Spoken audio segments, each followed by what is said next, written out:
સુરતમાં ખટોદરા પોલીસે નોકરચોર આરોપીઓની ધરપકડ કરી.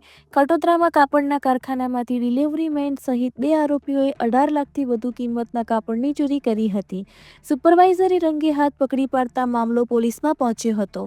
ખટોદરા પોલીસે 2 આરોપીઓની ધરપકડ કરી. આરોપી પ્રકાશ પ્રસાદ ગુપ્તા છેલ્લા 6 વર્ષથી ડિલિવરીનું કામ કરતો હતો.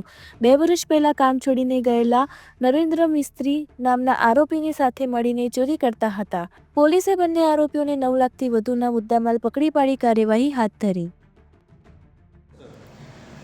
ખટોદરા પોલીસ સ્ટેશનની હદમાં પરમાનન્ટ ઇન્ડસ્ટ્રીયલ એસ્ટેટ આવેલ છે, જે એસ્ટેટમાંથી કેટલાક કાપડ ચોરી થતું હોવાનું કારખાનાના સુપરવાઇઝરે ડિટેક્ટ કરેલ. ચલણ વગરનો માલ નીકળતો હતો, જે પ્રકાશ ગુપ્તા લઈને જતો હતો. તેને અટકાવેલ.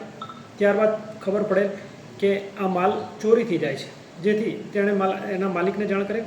તેના માલિકને બોલાવેલ અને આ આરોપીની હકીકત મળતા સર્વેલન્સ સ્ટાફને જાણ કરતાં સર્વેલન્સ સ્ટાફે તાત્કાલિક એને દબોચી લીધેલ.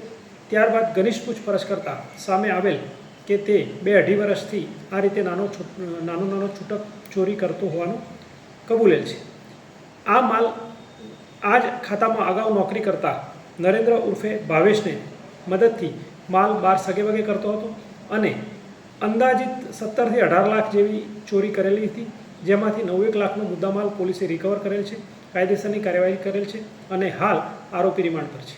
સર, જે મુખ્ય આરોપી જે છે ગુપ્તા, ત્યાં શું નોકરી કરતો હતો? જી, ગુપ્તા છે મુખ્યત્વે રિક્ષા ડ્રાઈવર તરીકે, ટેમ્પો ડિલિવરી બોય તરીકે કામ કરતો હતો.